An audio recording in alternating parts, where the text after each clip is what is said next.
Hey, welcome back to Drive Time. I am your host, Craig Pasta Jardula, and we do it live, bringing you all the hot takes, headlines, and unfiltered opinions that matter most.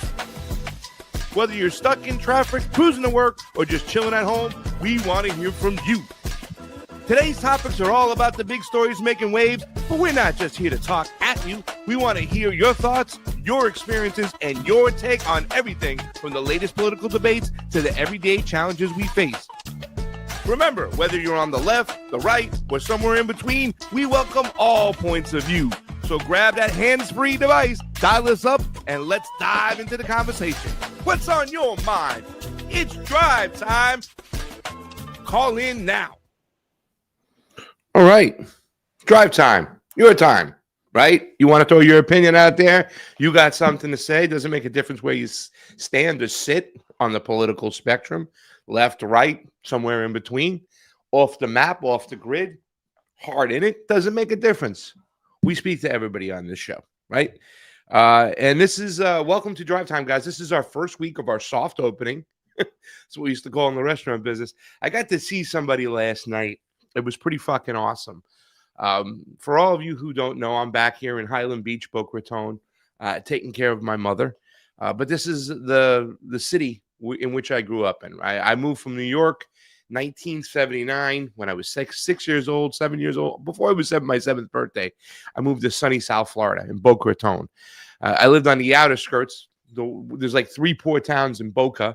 One of them is called Dog Patch, middle class. You know, we weren't poor, you know, but we didn't have the money the Boca people had. The kids I went to school in Spanish River, you know, they were getting Beamers and Audis for their birthday. And I got a used Cadillac that my mother, she doubled my money that I made over the summer for my 15th birthday.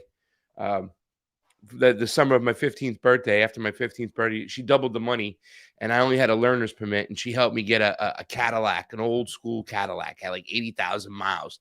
The 4-door Satin DeVille, the big one, 1983 car. It was used, and I took that to school while everybody was having Audis and Beamers and whatnot.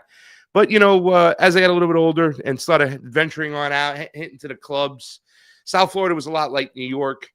There was an Italian culture, and, you know, there were always a lot of my friends that I called cousins were DJs in the clubs and whatnot.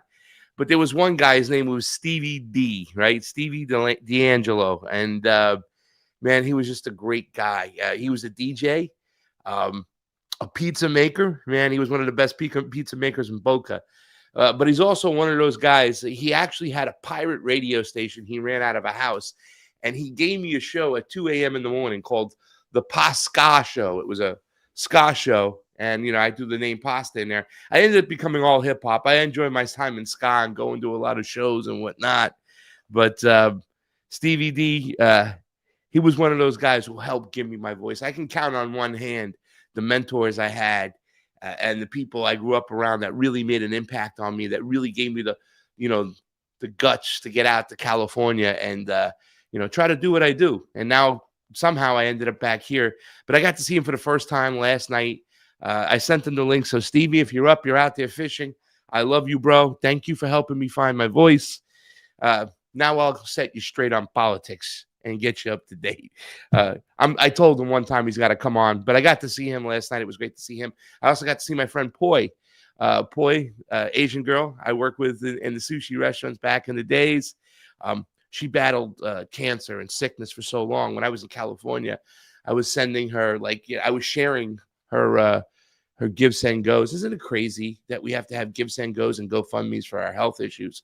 I got to see her last night, bring her some roses. I've been wanting to do that for so long. So big ups to Poi, Stevie D, Cheryl, Susan Dombrowski, all the people I saw last night, high school reunion style at the Tiki Bar in Boca. Yeah, that's right. Tiki Bar in Boca. All right, let's get rolling, guys. This is the soft opening. You can see the numbers there, 561-247-2721, 561-247-2721. Now, for this show, Tuesday, I didn't introduce him yet, but there he is. I was just about to say. It switched automatically. Sleepy J, I want to say hello to my co-host, engineer, producer, and everything. Sleepy J, jump on in. Hey, good morning, everybody. All right. Happy Friday. Happy Friday. Sleepy's got a lot of energy. I think he's already been past his pot of coffee and he's on his Mountain Dews. Who knows? At least true. it's not energy drinks, Pasta. Yeah, it's Mountain It's Dew. true. Just this. Who the hell knows what you put in your system? Listen, this is the soft open, and this is going to be our first Friday. We started on Monday on a holiday, but every day of the week we have a different co-host. The only day we have open are Mondays. I don't even know if I'm going to get a co-host, but I was very fortunate. The first 4 people I asked to be a co-host, they all said yes. They all fit into their day. Tuesday was Nico House. He'll be back with us on Tuesdays. Wednesday, Karen Kwiatkowski. She enjoyed the show. She's going to be back on Wednesdays. Thursdays, we got Kyle Lanzalone, the big ragu himself. And Fridays, this is a little heartfelt because I really, really like that guy. This guy that's coming on. You saw his face. Let's bring him on in. He was an Assange activist. He's just he got to go on Tucker Carlson once talking about Assange. He looked like an Amish butcher, I think, when he went on. He had the hat, but not. Dude, that mustache, it's fantastic. Fantastic, right? Thank Your you. hair, I've been working dude. on it for a while. Your The hair last is so time I long shaved now. was actually when Julian got out of jail for our little beards for Assange event. What happened? I thought you were supposed to shave when he got out. I did, and then it grew did? back. But you haven't shaved since. You have no reason to grow it back, just other than you want to grow it back. Ladies and Yeah, gentlemen, I liked it. Andrew Ziegman is on the show. I was saying I really like this guy because he's a great person, and I envision him doing the Fridays with me, and he said yes to it. Because I want to talk. I thought Friday would be like a fun day. At the office, it's like, dress Fridays and whatnot. So I figured we can talk about fun topics or something cool and you really get a perspective. I mean, because I learned a lot of stuff from Andrew, not only just being an Assange activist, but Andrew kind of explained to me why, what do you call it? What Andrew Yang wanted to do when everybody gets a salary, everybody gets money. The UBI. The UBI, right? My coffee hasn't kicked in. But Andrew explained to me why UBIs are bad. And then I saw it, he was part of this group of people that really kind of changed my perspective, opened up the door to a lot of things. Andrew, welcome to the show, buddy.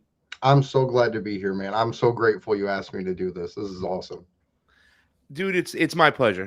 You were like the first face name that came to mind when I said I'm going to do the show. I was like hoping that it wouldn't be too early for you.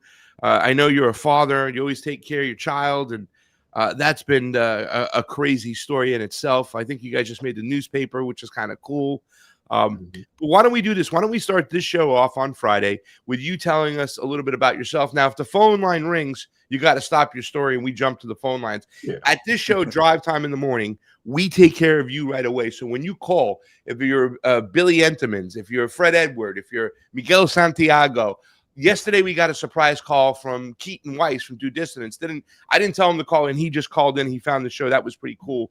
And today I didn't tell anybody to call in. We're going to just test it out and see how many people we've already kind of reached out to. We're on both Rumbles today, the Truth Wire Rumble and Pasta to Go Rumble. We'll only be on the Pasta to Go Rumble. I just went on it today to get it out there. We're on Facebook. I don't even know if I have it set to public or just friends. We'll get that out there too as well. We're not on Twitter right now because my Twitter was hacked and stolen. Still haven't gotten it back. Going to continue to work on that. We'll see how that works out. But you're here in Drive Time. 561-247-2721.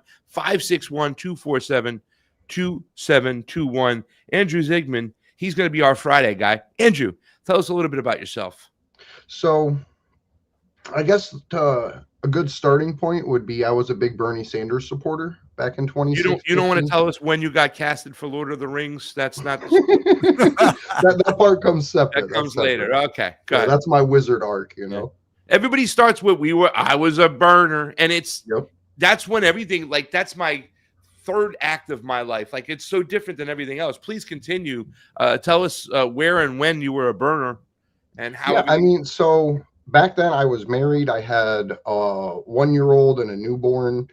And I just believed in what Bernie was pushing, right? And that's when I learned about the idea of political projection, like in hindsight, that people will believe something personally and they'll be presented with someone in the news that they're told supports what they believe, and then they place that belief on them, right? So that was really where I kind of pivoted to having WikiLeaks be almost like a North Star in activism. Like I had been around since the releases of like the Iraq war logs, or Afghan war diaries, and all those things back in the day. But it didn't really click what was happening until Bernie Sanders ran on a platform of like, hey, this whole system's rigged. I'm being screwed. The DNC's coming after me. We had all of that information revealed to the public, and then Bernie Sanders just backed down. Like his campaign messaging completely changed leading up to the 2016 Democratic National Convention. And that was a big turning point for me. That's when I decided, like, hey, party politics in this way probably isn't going to work. And then got involved with the Green Party, the local Libertarian Party, and just tried to do what I could for outside electoral processes here in Ohio.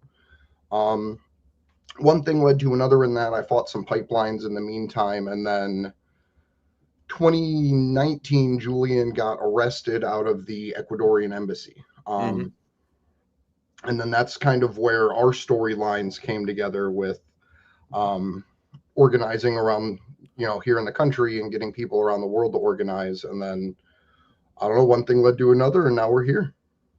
Why was it so important for you to be a part of the Julian Assange, the Free Julian Assange team? You were for Action for Assange. There are many Assange groups, but Action for Assange made some noise. But why was it important for you to be part of the Assange groups? What was the messaging and the main thing, if you had to sum it up in just a small little bite-sized message for people out there? Because we can't leave free speech behind, right? Like, that's the short version. We live in a world where everything on a societal level changes rapidly from, year to year, month to month, day to day.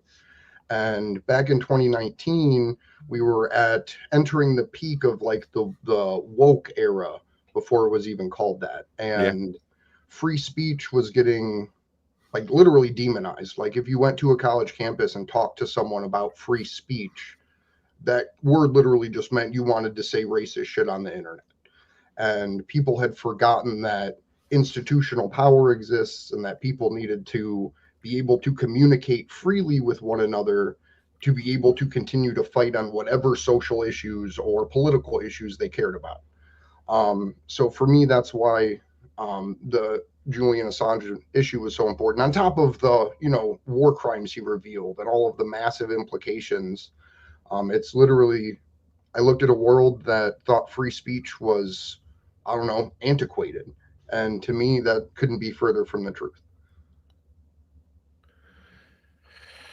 When you say the woke speech or the woke policing kind of entered into our orbit, right? What do you mean by that? So can you explain though? I want you to, once again, we're taking bite-sized pieces over here, right? We don't want to get too deep and analytical. We want to make it like I'm trying to reach out to the everyday person out there, right, who doesn't really involve themselves deep into politics. And when a lot of people that that I knew that didn't know what was going on with Julian Assange, I try to make it simple for them to understand. Can you explain the dangers of why wokeism was weaponized and it's bad? So you can't take free speech, right, and say this part of free speech is good and this part of free speech is bad. And the thing that concerned me with we'll call it the social justice movement, because I think woke era is kind of demeaning, right? Even though I use the term and I apologize. But there's a line between offending someone and exercising your basic human natural right of speech, right? So like we're all allowed to say whatever we want. We're all responsible for our feelings and actions.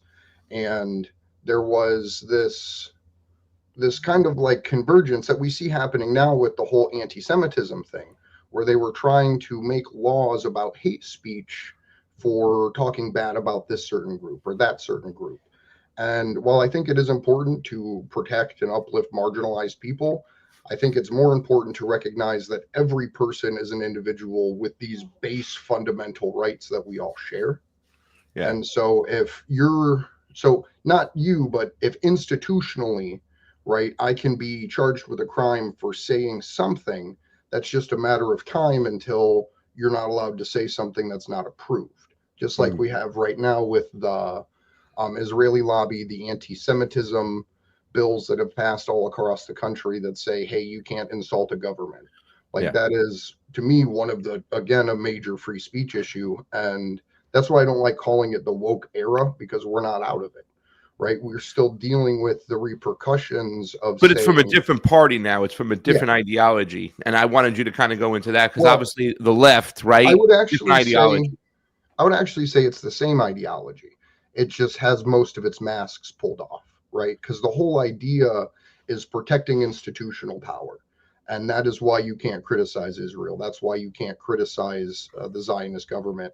And that's why you can't criticize our own government for working for them without it being illegal or not being able to get federal programs for your small businesses and things like that.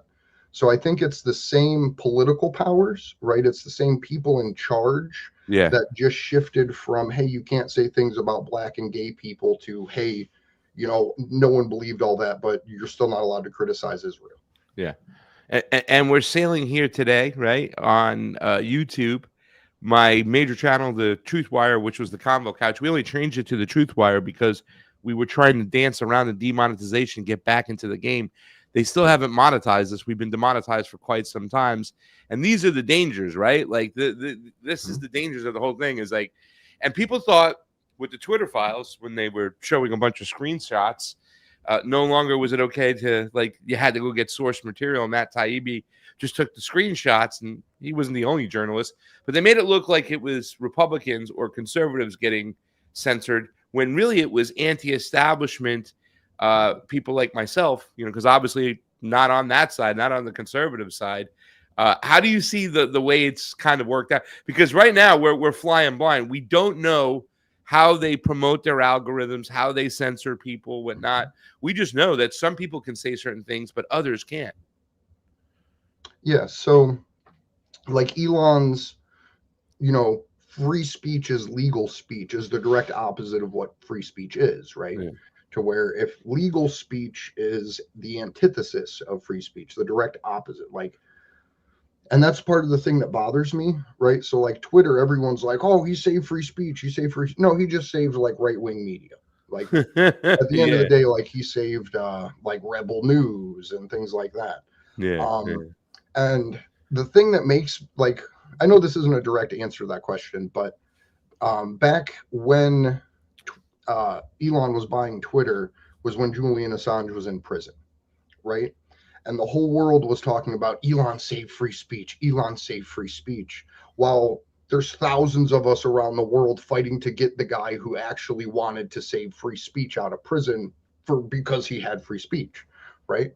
So that's kind of how I always pass it through. And it's getting harder and harder the further we get out from like the predominantly WikiLeaks era. To use, you know, WikiLeaks as a guide stone to say like, hey, this is where globalism's at. This is the global barometer for, you know, totalitarian government across the globe. But I think Elon is really good at making certain people feel like they have free speech back. Like I was talking with just one of my friends, and people aren't getting banned as much, but people just have zero reach, like none. Like if you don't directly prescribe to the narrative that is set out by Twitter now, you don't get any reach. And I think Jason Burmis is a great example of this, to where he's been doing this for like his documentary was what I watched that got me into all of this back in 2000. Which one? Loose Change. Loose Change. That's a good one. And like he should be one of the most promoted sources if we're actually, you know, if Twitter were serious about free speech, because Derek Bros too has the receipts for everything, super accurate, but he literally gets no traction, no following. If people don't go to his actual Twitter page, you don't even see him, right? So like the person who is most directly involved in trying to fight technocracy is censored by it on the platform that's supposed to give us the ability to fight it. Yeah, it seemed like the left, I don't know, say it's the Fugazi left. Let me see. Okay, you guys are having conversations there in the private chat. That's old. It seems like the left, the Democrats, used censorship by silencing people And now and I mean, literally throwing them off platforms, suspending them, demonetizing them, that kind of thing. Now it seems like the right or the Trump administration, which once again, they're the same party. There's no difference between the Republicans and the Democrats. I keep trying to explain that to people. I knocked on doors for Obama twice, and I had to realize I got suckered. I got played. The Trump people, they got to realize that now, too. Same thing happened to us, happened to you. We got to realize it's the system itself that's bringing us down. But the censorship now seems to be, and this is what I talk about in elections. There's subtraction by addition, or there's addition by addition. In other words, they're promoting certain voices. I know we got a call. We're promoting certain voices out there that they're being able to lift those people up while keeping all these people down. I don't know why I have to see Nick Shorter and Benny Johnson come up in my shit all the time, but it's obviously they're doing something behind closed doors. And until we get an open source system, we're not going to have the free market of voices out there, right? So that's where we're at, right? Let's get to the caller, guys. You're on the air. Who is this and where you calling from? It's your boy DJ Stevie D calling from good old West Boca. I was talking about Stevie D in the opening. It was great to see a guy who was a mentor, a guy who helped give me my voice. For those of you out there who've been watching Pasta Jardula for almost 8.5 years, 9 years, have been doing this, and I've had a lot of people. There's people in the chat that were around. Gabrielle Freedom, I can see her over there. Fred Edward, follow me from the get-go. This is one of the dudes out there that really was a mentor that helped me give me my voice. He was just a great guy. And like I said, there were some fools we used to hang out with back in the days, but Stevie was almost like a big brother. Stevie, how you doing today, buddy? I'm doing good. I could be better. I could be out in the ocean fishing. Well, welcome to the show. Listen, you're something that we would call a normie, right? And a normie means a guy who's a guy or a girl. It doesn't make a difference with gender, but it's a person out there who's just part of the matrix, right? He's doing his thing every day. He's trying to make it in the real world. You got a fishing company. You've been doing it for a while. You were a DJ, but I met you through work. You were always working, right? So you were part of the working class, making pizzas here, making pizzas there. Is there anything you want to talk about specifically today? Or you could talk about anything if you want on this show, but is there anything you want to talk about specifically here this morning on Drive Time? I mean, I know I know you talk politics and you call me a norm. It's funny. I guess I'm a norm. Normie. I try not to let normie. I try not to let politics sway me too much either way. I used to say, no matter who the president is, I walk out my front door, I look to the left, I look to the right, it's still the same. Yeah. And so how much it really affects me as a normie, I don't know. And I try not to let it affect me, but I think since Trump joined the race, it's affected me more than ever in my life. Never a MAGA, but always a fighter for the freedom of speech. And as an entertainer for over, at this point, 40 years, I thought it was career suicide to speak on any type of politics, especially in today's world, like social media, because you're gonna alienate somebody, and if you alienate one or 100 or a million people, that's one too many. But after COVID hit, I was like, you know what, this whole DJ world outside and the world's high-fiving everybody, I'm good with this COVID thing. I'm gonna start something else and do the fishing thing, and I started to see the negativity growing and festering. And I said, you know what? I'm not DJing anymore. I have a voice, and I'm sick of hearing people not use their voice. And a lot of people who I knew stood up for and believed in what I believed in, just not speaking. So I started to speak out, and a funny thing started to happen. People were hitting me in the messages saying, hey, I'm really proud of you, man. I'm glad you're speaking up and everything. I'm like, yo, join the thing. Oh, I can't. Oh, I got a job over here, or, I'm worried about my wife, or, in fact, they would actually make comments and post and then go delete them because somebody's eventually going to see it, and they were worried that, so for me, it was like, I got nothing to lose here. I wasn't DJing at the time. So that was COVID. And now, 2026, I am DJing again. So can I curse on the show? Yeah, you're on YouTube, so you can curse. Okay. So once I became a DJ again, I learned that I need to shut the fuck up. Yeah. It's funny. I had to shut up. Yeah. Can I just say something real quick, and I'll let you continue to speak because I want you to continue your story. There's a guy who has a pizzeria. It's Bella Amici. I think it's one of the best pizzas in Boca right now. You got to try it out. Tuesdays and Wednesdays at Bella Amici, they do a cash pie, $10. You can pick it up, cash pie at the place, so you can try it out. Dave Portnoy went over there. I'm not too crazy about Dave Portnoy, but he went over there. He gave it like a 7.9 or something. It was great pie. But the guy's a MAGA guy, and he wore a hat, and it said, make America great again. So I pulled him aside. I said, Mikey, man, you shouldn't wear that hat. He goes, why? Why not? I'm like, because you're selling a service here, and you don't want to hurt yourself, by picking a team or picking a side or picking a person and alienating yourself. Your party shouldn't be red or blue. It should be green, right? So I understand what you're talking about when you see people taking down comments. They got jobs. They don't want to do it. But that's a problem we have with society, right? That we are pitted against each other.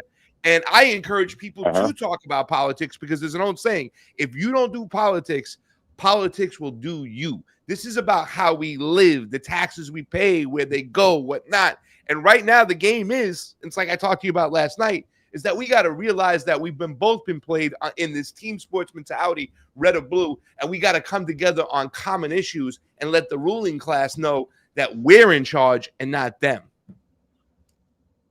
Yeah, I think education is the one thing missing from all of it.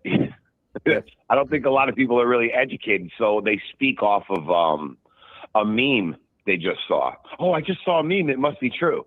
So defending truth and being educated about your what you're speaking on. A lot of people I felt were talking about Trump from things they saw people talk about Trump say.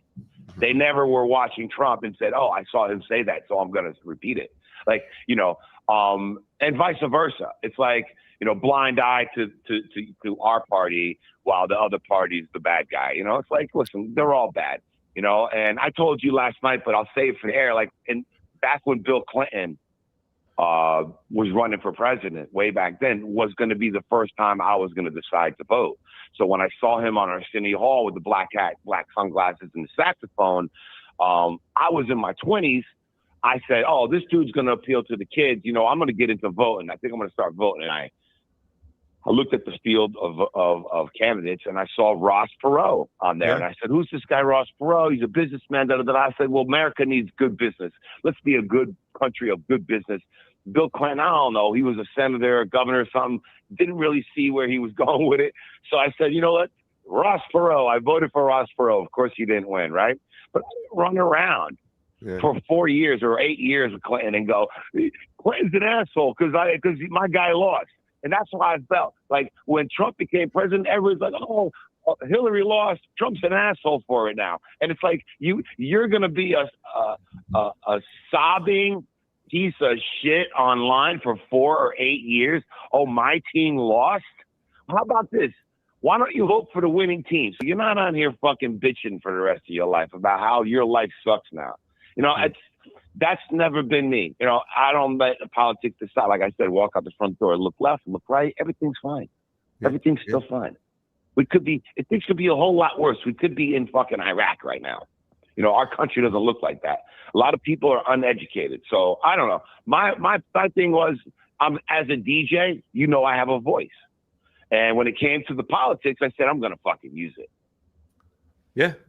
Andrew, you got anything to say? Because, yeah. That's the Ross Perot story is how I felt about Ron Paul back in the day. Yeah. During the 2012 primaries and stuff, watching them rig the system against him. And then that same way when they literally just cheated Bernie Sanders out of the primaries. And so I think it's funny that it just keeps happening, right? Like every presidential election, there's this whole group of people that are just like, what do you mean you just cheated me out of the entire process? You told me my whole life I'm supposed to be a part of. Yeah. There's something instinctive because Ross Perot was also my first vote. Yours, Ron. You talk about Ron Paul, Stevie D's, Ross Perot. There's something instinctive in all of us that we can sense and smell some bullshit, right? Not to say that Ross Perot was the best candidate out there, but he wasn't part of the two-party duopoly, you know. And look, Right. when Donald Trump became president, Steve, I was like a lot of my friends and family members that I knew that had the same attitude towards Obama. All right, this is the guy I didn't want, but he's the president, so let's get behind him. Let's hope he does something well. I felt the same thing. I got that same attitude towards Donald Trump, but now that the sky is fucking falling and we realize that he wasn't for freedom of speech and he's censoring just as much as the last guy. He called himself the peace president. He's probably been the least peaceful president out there. Every day there's a fucking new bombing, right? I mean, he didn't end the war. He said he was going to end. So now I think it's just a time of realization. There's a lot of us out there. The American people aren't as stupid as a lot of people think. They're consumed, right? Trying to pay bills, trying to put food over the table, got to pay rent, consumed with other entertainment, bread and circuses out there, baseball games, basketball games. Let's go fucking Knicks. They are consumed, but they're not stupid. And if they understand and see what's going on, and that's why I encourage people to talk about stuff right now. You know what I'm saying? I talk to people all the day. We're in Boca Raton, Florida. For those of you who don't know, this is like the motherland, right? My school was about 80% Jewish. You know what I'm saying? So there's a lot of Zionists out here too as well, people who support the Greater Israel Project, and it's hard to talk about those things, but I encourage and push people to talk about stuff. So my advice to you is not that you asked for it, you just called on in, but to shoot the shit, but is to start pushing people to talk. And just, the one thing I think that's great about the Trump people that's a little bit different than the Democrats or the Biden or the Obama people is they're more willing to talk and not get so offended, right? Israel thing is a little touchy thing in Boca Raton, but don't you believe, Stevie, that Trump people are a little bit more that they get less offended by what people think? They're like, I disagree with it, but whatever. On the left, you got these people like, oh my God, you voted for Trump? What are you, a racist, misogynist son of a bitch? I mean, that's one thing that I think the Trump people got going for them is more of them are willing to talk. Yeah, first of all, let's talk about the biggest and best troll in the history of the world, Donald Trump. Right? I mean, there isn't a bigger troll in the world. No, not at all. He's defining what a troll needs to be like in the future. Because, this is the age and the world we're living in, so, people are getting ultra famous from turning their camera phone on themselves. This world that we live in. And by the way, Andrew, I'm sorry to interrupt. You're live and you're on the show. I'm over here taking up all the time from my couch. But I like the beard and I loved your movie. I don't really get into the books and stuff, but just kidding. So Trump, I'm watching you guys on my big TV in my house. It's very cool. And I was smart enough to turn the volume down, so I know what I'm doing over here. You had a radio station. You had a pirate radio station. I had a pirate radio. I know how to do the whole phone thing. Okay, so on that note, I come from the hip hop culture, like you said. You was a ska guy, and then you went to hip hop, so you'll understand this a little bit as well, Pasta. Because for me, I was considered the Dick Clark of hip hop. Once everybody can swallow that and understand what that means. Right, I was a white guy making money off of black music, and in the politics of today, the whole race card was being pulled, and I did vote for Obama. I did vote for Obama twice, which means I voted for Joe Biden, which makes me sick. But I was in the hip hop culture and surrounded by black, white, red, brown, Puerto Rican, Haitian people who loved me, and then I felt like because they might have been Democrats and they assumed that I might be Republican, I caught a lot of flack, especially when I decided to speak out on politics and have my opinion from all types of people, but especially the urban, black, brown friends, like people who know and love me. I mean, talking about slept on my couch, been to 100,000 shows I've done, eaten with me, met my family, know me, like know my heart. And because of the politics in the world and because of the narrative, I will call it, they chose to act a certain way towards me, you know? And that really bothered me. That's the one thing about this whole thing with Trump being such a big troll, that he's allowed society here to say, well, fuck it. There's nothing we can't say anymore. Like, remember back in the day when we were kids, we used to think if you would say the words like, I'm going to blank the president, you'd be like, the FBI would show up at your fucking house or something. Like CIA would just automatically show up. Like, there were certain things you just couldn't say and were out of bounds, and people really didn't even talk politics back then. So now you're vocal about it, and they're like, oh, you must have been like a racist your whole life, Stevie. It's like, are you kidding me? So I felt a lot of that. I'm over that. I felt like it really boils down to true friends and how you walk in life and society. And, you know, you'll find yourself at an age where your circle of friends is going to be very small, and you're going to be happy about that.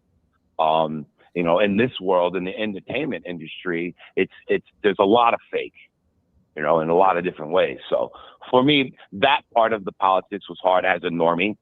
Try to just say, hey, you know, I see the good in him. And it's obvious the bad in the other guy. So I'll take the better of less evils. The lesser of two evils. For that. Yeah. Lesser of two evils. Don't shoot me. And also, I wanted to bring up a lesson I learned and why Trump is a little bit like Kennedy too. Obviously, because of the assassination attempts. But that, you know, when I was born in 1967, the United States was still mourning Kennedy's death. I grew up with like Kennedy and Lee Harvey Oswald books like on the coffee table and shit. So I was reading that. I was obsessed with the Kennedy assassination growing up. Sabruta film, the whole 9 yards, right? When 9/11 Fahrenheit came out, you know the movie, the documentary? Michael Moore. Fahrenheit 9/11. I told my mom I'm going to see it, and I know George Bush is fucked up in this shit somehow. Mom, I'm going to see this movie. I'm going to come out and I'm going to tell you what's going on. So I go watch the movie. I come out. I'm like, I knew it. I call my mom. I'm like, yo, Bush knew these motherfuckers, and he was doing business with these motherfuckers, and he knew this was going to happen. And the look on his face when they told him it happened, it was like, I knew it, Mom. He's like, and my mom said to me, she goes, Steve, she goes, every president has a dirty little secret. She said, every president has a dirty little secret. There's a dirty little secret we're never going to know. It's what makes them the most powerful man in the world. Do you want to know one of the Bush family's dirty little secrets? Because this is something that, like, I'm mad I didn't know it earlier, right? So, Armor company. So Prescott Bush was the grandfather of George W. Bush and the dad of George H.W. Bush, right? Prescott Bush was a turn of the century oil and steel baron in Germany. Rubber baron, sorry. And he used that money to start essentially the German version back then of BlackRock today. And they had a majority, the Bush family had a majority share in the ownership of Auschwitz through the bank that Prescott Bush owned. So the grandson of the owner of Auschwitz signed the Patriot Act into law. Wow. And like I found that out 3 years ago, and I'm like, man, that's messed up. Right? What the fuck? Right. So to extrapolate that even further, to talk about Kennedy, the son of the owner of Auschwitz was promoted to the CIA director following the assassination of John F. Kennedy. Yeah, talking about George Bush. He's the one who reported it, right? He made a call. George Bush had to explain. George W. Bush, this is the father. He had to explain what was going on. He was in Dulles, right? In Dallas or somewhere. Where was he at? George he had to H. brief W. somebody Bush? on the I can't remember, but he was part of the CIA. Yeah. And he Yeah. got promoted after the Kennedy assassination to CIA director and then later to president, and got removed from president after failing to topple Iraq. And then they waited a few years to circle back with the same family to give them another opportunity to do the work that his father He failed. was also speaking out against the Israeli out lobby too. He wasn't really hardcore speaking out, but he was kind of trying to. He gave them the cold shoulder, and they were like, "Well, fuck you. We'll put Bill Clinton in because yeah." And to quote Ray McGovern, because I remember back from a vigil that we did, Ray McGovern said George H.W. Bush kept the crazies out. Mm-hmm. Can Go ahead, I say Stevie. something, like, as a normie? I want to keep referring to myself as a normie because I don't. Is that the first time you heard that term? Well, I've never been an addict, but I know they call like people like that are normal in addiction. So when you called me a normie, I was like, oh, I'm just a normal guy in this world. Good. I felt better when you said it. I don't know. I felt good. But so as a normie, I feel like a lot or all of the overseas issues that we're always involved in, I don't have a fucking clue. Maybe I'm too Anglo-Saxon. Well, that's by design. That's by design, by the way. Right. I don't know what's going on. I don't know why they're fighting. I don't know why they're upset. Did somebody step on somebody's shoe and we can't fix that problem? Somebody didn't apologize? Because it's been my whole life. We've been at war in the Middle East. Mm-hmm. And I told you a little bit about my history last night, where my grandfather's from. Yeah. I'm Sicilian and Lebanese, and, there's Irish and German. Who knows what the fuck? But I'm definitely Sicilian and Lebanese. My grandfather was from Lebanon, and my other grandfather was from Sicily, and both their names are on Ellis Island. Anyway, so it's I don't know why. And you don't even know what's going on in Lebanon right now, do you? Not really. No, very disconnected from it, because it doesn't affect my everyday. Like I said, whatever's happening in Lebanon, when I walk outside my front door, I look to the left and the right. Yeah. Now, does that make me a bad person? As no. a normie, am I too normie? No. So when people are fighting over there, I'm over here like, what the? When it was Bush, I was like, okay, well, they own the armor company and they profit off of war. I get why is Trump over there? I mean, when Trump took over Venezuela and bragged about all the fuel he just took, why are fucking gas prices at $4.50 right now? As a normie, I need answers. Well, you got a lot of questions out there. You got go ahead, Andrew. I'm going to let you jump in there real quick because I know you're leaving at the top of the hour. With the overseas.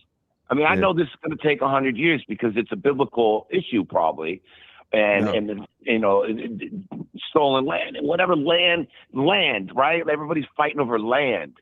It is not. Let me just say this real quick. Because you're a smart guy, right? You follow the dollars, and everything will make sense. Will fall into place. And I'm counting on us having a relationship, a friendship. Like I told you, I want to get you in the studio one day. You are a normie, but you're a very smart guy. You know what I'm saying? And like I said, you touch so many people. I don't think you realized how many people you touched. You know what I'm saying? Because you hung out with a lot of younger guys. You're like 5-6 years older than me, but you had like a lot of younger brothers that you really. Like I said, you helped give me my voice. You're one of 5 people on one hand that I can count that really did that. So even though you are a normie, I think you have the ability to understand, listen, and grow and really grasp what's going on. But let me just say this much, and Andrew, I'll let you piggyback on this. It is by design. When we say normies and whatnot, the normal people, it is by design that you don't know exactly what's going on over there. They don't want you to know what's going on. They just want you to know that there's a them and an us, and think that there's differences between them and an us. So therefore, they keep propagating war, making money, stealing resources. It's all about a smaller group, elites, oligarchs, globalists, whatever you want to call them, ruling over the majority of us, the rest of us. And the thing that the Americans don't understand, and because they're not knowing what's going on, is that the ruling class doesn't give a fuck about us either. In fact, they think that there's too many of us and they want to get rid of some of us. Andrew, jump on in because I know you're going to be leaving in about 15, 16 minutes. So I want to give you some airtime with DJ Stevie D. Guys, you're watching Drive Time or you're listening to Drive Time in the Morning. Call on in 561-247-2721. 561-247-2721. Sleepy, do we have anybody in the queue? I don't think so, but I think the logs are being weird and slow tonight. All right, okay. So, like on the idea of why don't we're in the think so. Middle East, I'll do my best to try to explain my point of view, but there's a video from the YouTube channel Extra History about Japanese imperialism after the samurai era, but before World War II. So like post World War I, pre World War II, Imperial Japan. And Imperial Japan had previously never had a civilian government. Everyone in government was from the military or from noble families, and that is how their system was built. Post World War I is when they adopted, and this all makes sense. It'll make sense in a second, but is when they adopted their version of capitalism, where they had basically ruling families that presided over an entire industrial section, whether it was like the mines that produced the metal all the way to the shipbuilding and the banks that financed it, or like the people that grew the food and owned the trains to get it to towns, right? And after World War I, there was a movement in the Japanese military to usurp the civilian government. And we have similar things that happened in the US with like the business plot, for example. But there is the ruling class and the people that literally own the weapons of war hate people telling them what to do, just like everyone hates being told what to do. But most of us don't have the ability to bomb another country when someone tells us what not to do. So I think, to answer the question about like what's happening in the Middle East, I think there are factions of our U.S. military, international militaries, and intelligence communities that are not controlled by governments, right? And I don't think that's like a radical statement. It's really weird to have people hear it. But I think Donald Trump in his second term is basically said, like, I just want to be the president. Like, you guys can do whatever you want. I'll be the president. And I really think that that's what it's come down to, is we've had essentially a military coup of our government, starting with the Kennedy assassination all the way back in the day. And Donald Trump is the person that's used to justify whatever the military is going to do, because he's the guy that wants to be in power. So I don't think he had any say in Venezuela. I don't think he has any say in Iran. I don't think he's going to have any say in Cuba.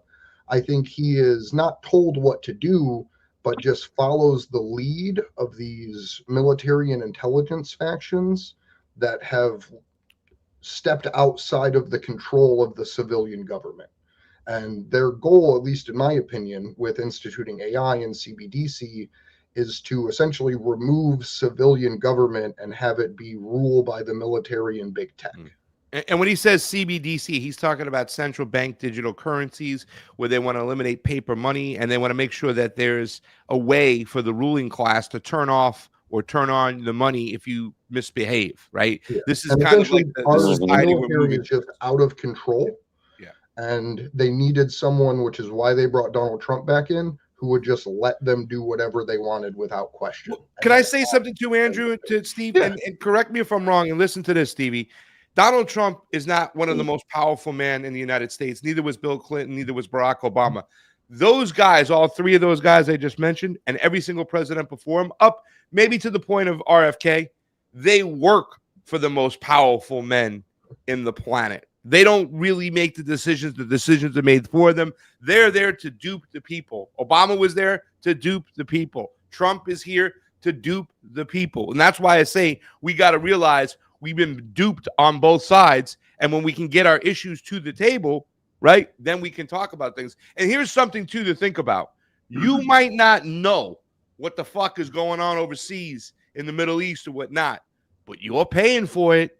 It's coming out of your pocket, pal. And this is why I got to say, in any other situation, Stevie, if you were DJing and they said, hey, we're going to give you $300 a night to DJ in this club, and then they come give you an envelope and it's $240 and there's $60 taken out, and you'd be like, what the fuck? Where's the $60? Right? You wouldn't let it go. You wouldn't say, okay, we got to know where our money's going. And the majority of our money is going for weapons and bombs to kill people in other countries. Why? Well, Why? so it's not even going to the weapons and bombs. It's going to the shareholders, right? Because if you look back to 2006, WikiLeaks released a price list for what military contractors charge versus their cost. And, it may have changed, but literally to produce a rocket launcher, a shoulder mounted rocket launcher, cost $1. And they were charging thousands and thousands of dollars for shoulder mounted rocket launchers because people think, hey, it's a rocket launcher. It's some crazy thing when it's literally just a computer chip and some metal put in a fancy way. And so I don't think the money's going to the military. I think that's a really going for the shareholders. Right. And he's right. But here's something else too. And that's the problem with our military, right? Is you have these other countries, it's like, oh, we spend 10 times as much as the rest of the world on a military, but we pay thousands of times more than what we should for things. And it's going into individuals' pockets, a small percentage, not the majority of people. And here's the thing. Think about this one. War is a Racket. It's a book written by a guy named Smedley Butler, who was in the military years ago in the early 1900s, right? He wrote, it's not just the weapons and the bombs. It's all industry. You know how much Pepsi-Cola charges to crack a Pepsi in Iraq, right? It probably charges the American taxpayer like $6 for that Coke or that Pepsi to be cracked in Iraq for a sailor over there. We're paying for that. It's coming out of our fucking pocket, right? And, I'm one of those people who believes, why don't we just bring the money home and spend it over here? There's a whole argument about taxes, theft, taxation is theft. We should leave it for the individuals. But these are conversations we need to have. This is why we can no longer sit back and just be normies anymore. Even though when you walk out that door, you got to look to the left and the right. You got to pay bills. You got to do what you want to do. They've had a whole society scared, right? About, and concerned about paying bills, consumed with how do I pay the bills? So you won't pay attention to this other stuff. That's why we got to lock in and we got to understand what's going on, because it's also not just about the money. It's about death and destructions. They're making a lot of money killing people, propagating the business of war. But I do got to get going real quick. I'm going to give myself a quick out real fast. I got some doctor's appointments, but next Friday I will Great be to see you. For 2 hours. So I appreciate y'all. Thank you so much, for real. Can you do me a favor? Can you sign one of the movie posters so we can send it to Stevie D? Absolutely. You know what I'm saying? What was your? I don't even remember what his stage name was, but I saw you on the poster with the axe. It's a mine. I love you guys. I'll see you next Friday. Love you, brother. All right. Stevie D here, ladies and gentlemen. You're listening or watching Drive Time. This is our soft opening. We got about 15 people on the YouTubes. I see about 15 people on the Rumble, 12 on the other Rumble. We probably got 0 on the Facebook because Facebook doesn't do shit. Who knows how many we got on the Kick? But if you want to call in, 561-247-2721. Stevie, I saw somebody in the chat that has actually one of the posters in his garage where his band practices. He had one of the posters of one of the Wu-Tang events you threw back in the day. No shit. Was it like, oh, well, yeah. So I had Method Man at Spencer High School. That was the first Wu-Tang guy. Mm-hmm. But he probably doesn't have that poster. Then that's Fort Lauderdale at what was probably called the Chili Pepper or Revolutions. We did Method Man again. And then we did the whole Wu-Tang Clan there. So I don't know which poster, but that's very cool. That's, it's humbling to walk into somebody's garage and see your flyer or your poster on their wall. Cause I was that guy, right? I was like I fanboyed my life to get to where I was at. Like I'm meeting people, you meet your heroes and you collect the stuff, but it's humbling for sure. And it's pretty cool. Man, we want you to listen to the show. We want you to call in. I want to get you in the seat over here with me and, talk more about this stuff. I mean, this show is brand new. It's the first week. I haven't even advertised. I do this show, ladies and gentlemen, if you want to check it out on the radio, 99.5 WBAI New York on Wednesdays from 4 p.m. to 5 p.m. A huge audience over there, Greater New York, Northern New Jersey, gets a little bit up to Ossining and Yonkers area. You can listen to the show there on WBAI. Now I've just brought that same show. I've expanded it to 2 hours, and I do it Monday through Friday here on the interwebs. And you can check us out, call in. This is going to be the number, and you're going to be able to go ahead and voice your opinion whenever you want. Stevie, anything else left to say?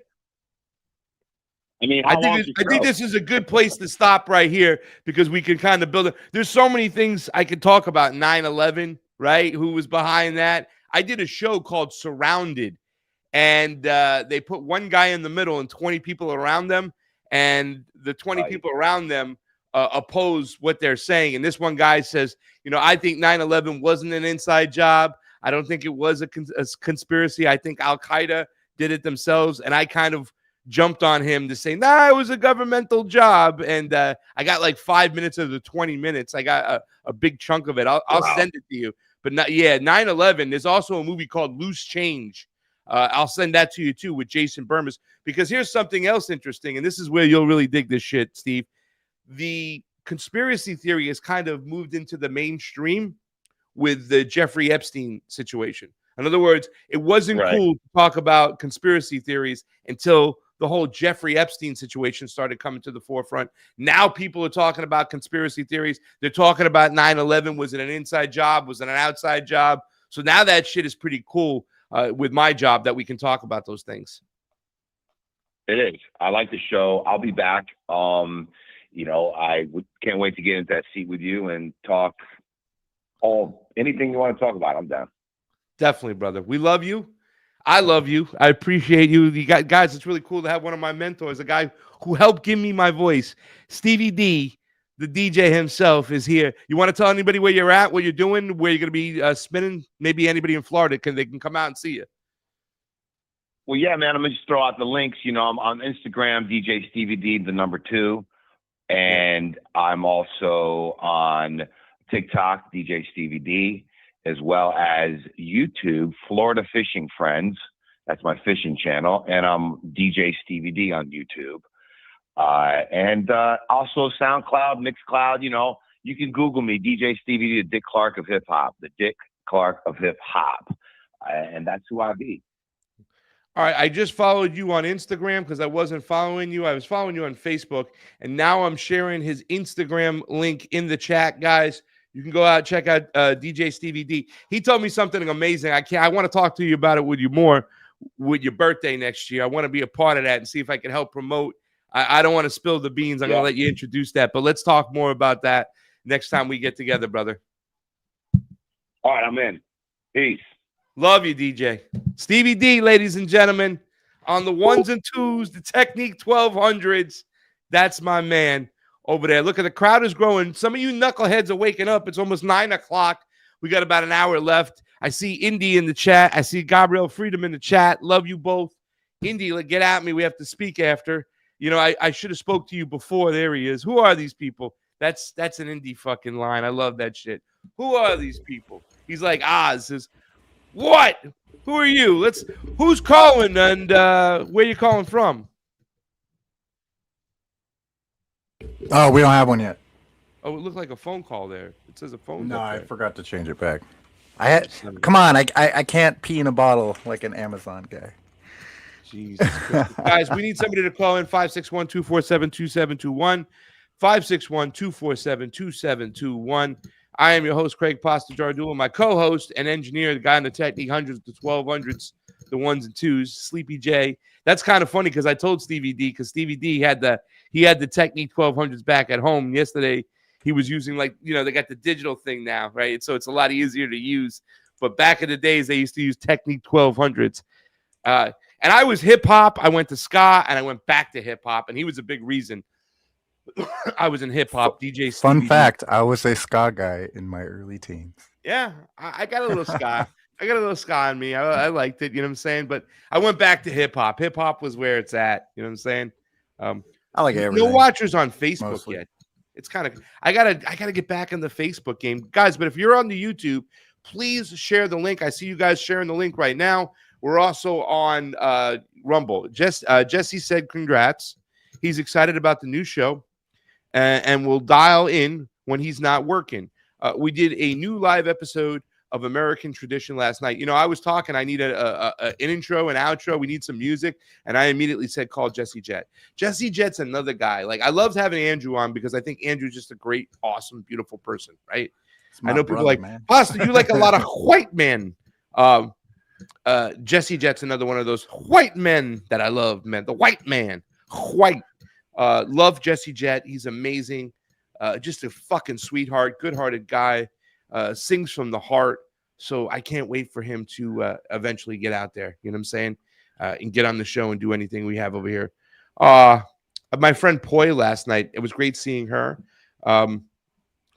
She goes, thank you so much for the flowers. It's been forever since I received them. So good to see you again. Don't be a stranger. I won't, Poi. Poi was a girl who's been fighting for a while. You know, she's been fighting for her health. Friday today, Andrew Sigmund, that will be his slot. He'll be here on Fridays. On Tuesdays, we'll have Nico House. On Wednesdays, Karen Kwiatkowski. On Thursdays, Kyle Lanzalone. So we have a different co-host every day of the week. And yesterday was fun. Keaton from Due Dissonance called in. We went back and forth with some libertarian theory or ideology and what leftists like and what not. Call on in, guys. 561-247-2721. 561-247-2721. A lot of you got a lot of things to say in the chat. Come say it on the air because we want to hear from you. So,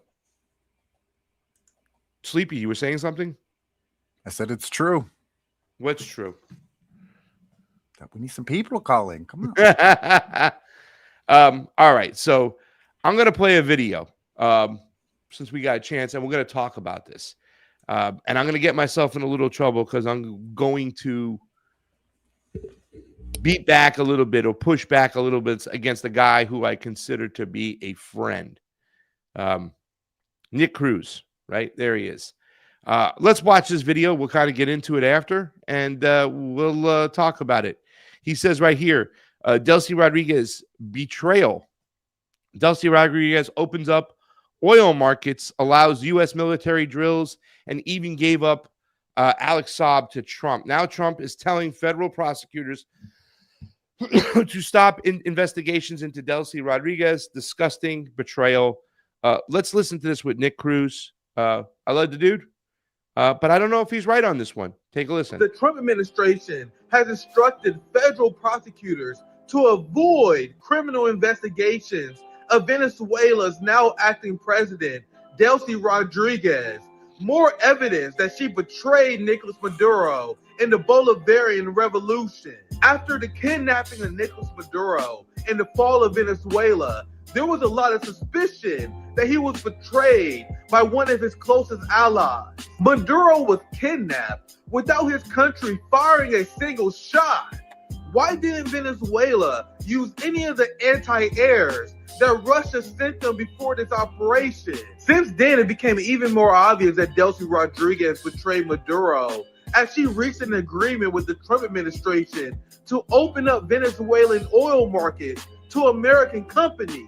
Delcy Rodriguez even betrayed Alex Saab, a close ally of Nicolas Maduro in the Bolivarian Revolution, by handing him over to Donald Trump so he can face trial in the United States Kangaroo Court. She is also allowing United States military drills in Caracas, a direct surrender of Venezuelan sovereignty. This newfound loyalty to the United States and the Trump regime is exactly why Donald Trump wants federal prosecutors to drop all criminal investigations of Delcy Rodriguez.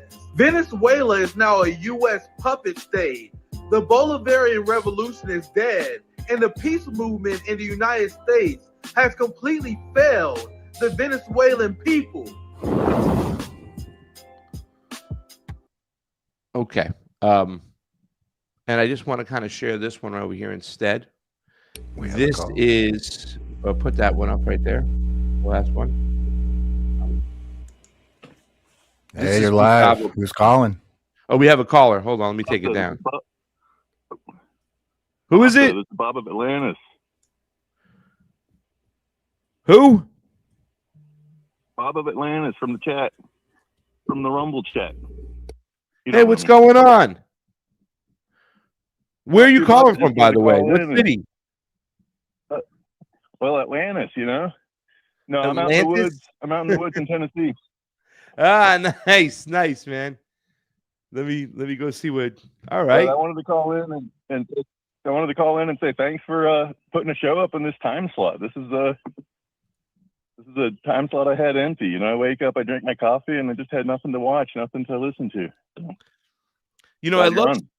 Well, thanks so much, Bob of Atlantis. I'm going to make sure we save your number too as well. We won't share it out, don't worry. But I'm taking a catalog of numbers where I can text some of my peeps and some of my friends who've been following us for a while. And listen, just help us promote it, help us get out there.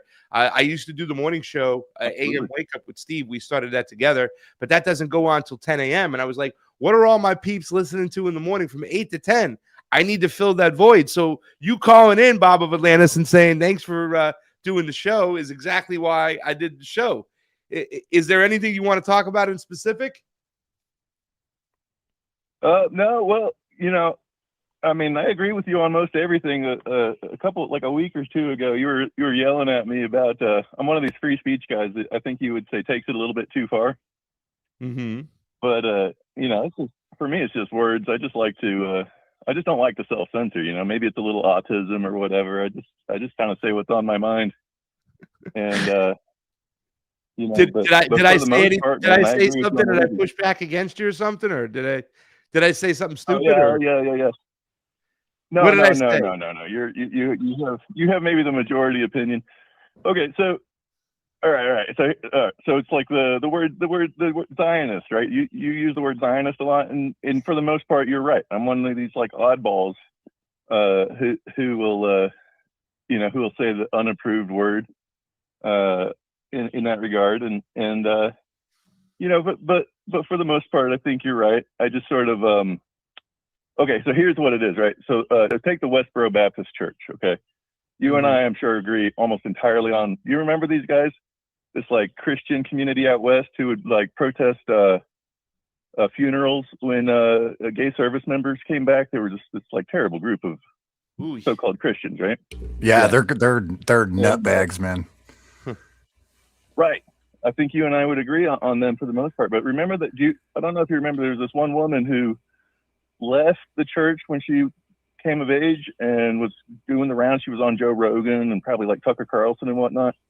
And she was kind of explaining the internals of the Westboro Baptist Church. And she was a good person, you know, and there are some good people in that church, I'm sure, other than her, right? Mm-hmm. And so when we say that they're a bunch of nutbags, you know, I agree. I'm willing to agree with that. That's a perfectly fine sentiment.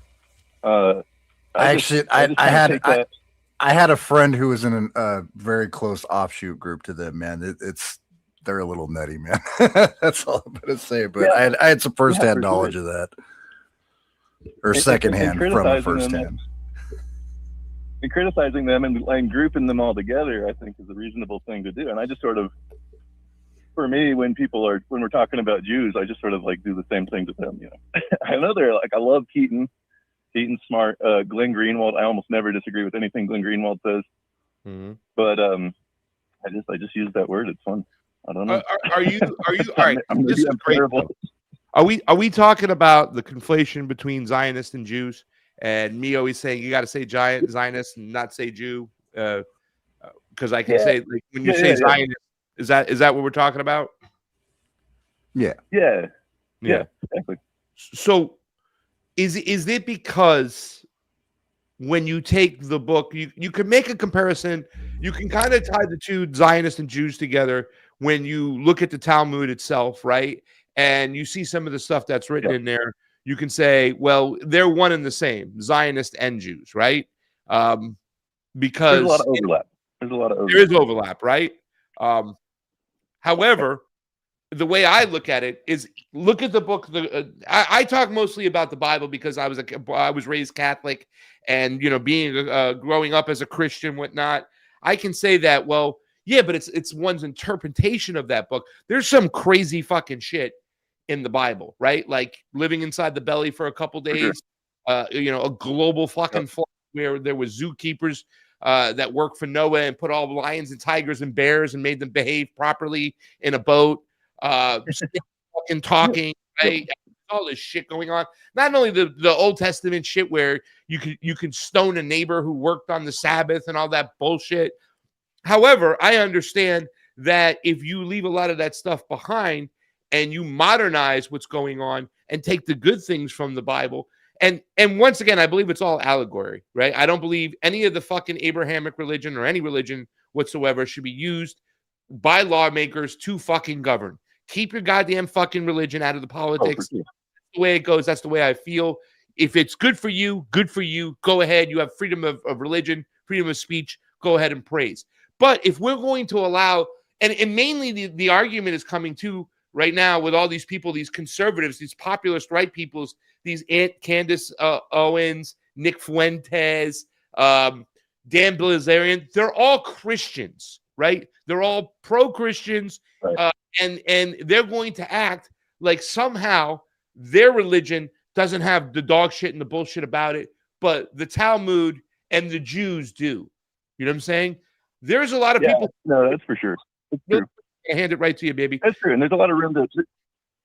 There's a lot of room to criticize American Christianity for sure, like the Schofield. I don't know if you've gotten into the Schofield heresy and whatnot. That's all super fascinating. I've heard about it. Yes. There's a ton of in the militancy and just the propaganda that we've been through over the last 5 decades, 6 decades that's encouraged Christians to be like pro-war, right? Yeah. This is such a weird divorce from everything that Jesus taught. So yeah, absolutely. No, I totally agree that you can, right? And I'm willing, and you're willing to criticize Christians. I'm willing to criticize Christians too. It's reasonable, especially when they're so far from Scripture. I've met Hasidic Jews who are against what the Zionists are doing, point blank, bottom line. That's what's going on. That's why I think it's important to separate the words Zionist and Christian, Zionist and Jew. Dan Bilzerian on Jimmy's show, when Jimmy says, well, the term Zionist, he goes, it's a safer word. No, it's a more accurate word. When you go that, you fat Jew, you're being anti-Semitic. You're being anti-Semitic, and it doesn't stop there. Once you start scapegoating the Jews, then you scapegoat the immigrant the way the Christians do in America, right? Then you scapegoat the next person. It never stops with that person you're scapegoating, because then you'll do that to everybody. Go ahead, Bob. Right. Well, but the word anti-Semit doesn't mean anything anymore, right? You've been called that, I'm sure, a lot. Of course, I know it's been weaponized and watered down and stuff. So if you want to call it anti-Jewish, right? I only say anti-Semitism so they understand exactly what I'm talking about in the framework that they use it, right? I'm in Boca Raton, Florida, so I know when people are saying they're being anti-Semitic, they're saying you're being anti-Jewish, right? And Semitic means people who speak what? Hebrew, Arabic, whatever. I mean, the Palestinians are Semitic, for crying out fucking loud. So I know what you're saying, and I get it that it's been watered down and weaponized, but we still need to establish what is what and what isn't. Someone who is a Jew, and I would say this all the time, I'm pro-Jew, anti-Zionist, right? Someone from a Jew doesn't necessarily mean they believe in the greater Israel project or they believe in Zionism. The majority might, a lot might, but that's still, we have to separate the two. I think it's very important to do so, right? And I don't get offended or upset by people who do. I just want to have that conversation. No, I love it. I think conversation is important and debate is important for sure. And I learned, so here's the other thing is like, I've learned some stuff from you. Like, I think it was Vivek the Snake, right? You were interviewing him at some he was at some libertarian thing. He was at the libertarian convention. Covering. He ran away from me. Yeah. Right. Yes. And I hadn't really fully developed my opinion on him yet. And you were way ahead of me on kind of understanding the nature of that character. Like I learned some stuff from you, so I think debate is great, especially with the thoughtful people who think through what they believe, for sure. Yeah, and sometimes conflict breeds resolution, right? Sometimes the only way to get to a point where we can resolve the situation is by having some words with each other. But as long as we love and respect each other, we can be as hard as we want, you know what I'm saying? But sometimes that's what it takes, And I've always believed in talking to people of different cultures, religions, races, parties, the whole 9 yards. Yep, I completely agree. Yeah, when I heard you were, I just learned that you were from, or that you grew up in Boca Raton. It makes a lot of sense. Like you, What do you mean by that? you're in that community. You're in that community. You know what I mean? So I get you.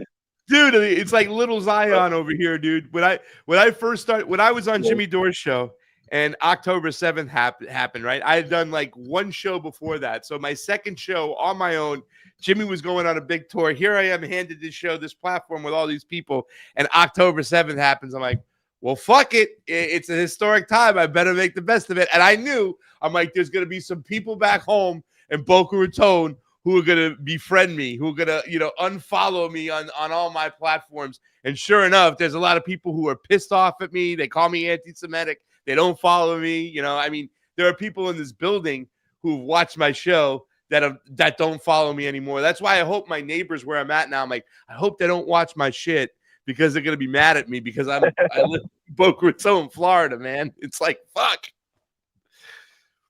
Yep. Yeah, that's a hazard. Bob from Atlanta. Anyway, thanks. Atlantis. Right. Thanks for taking my call.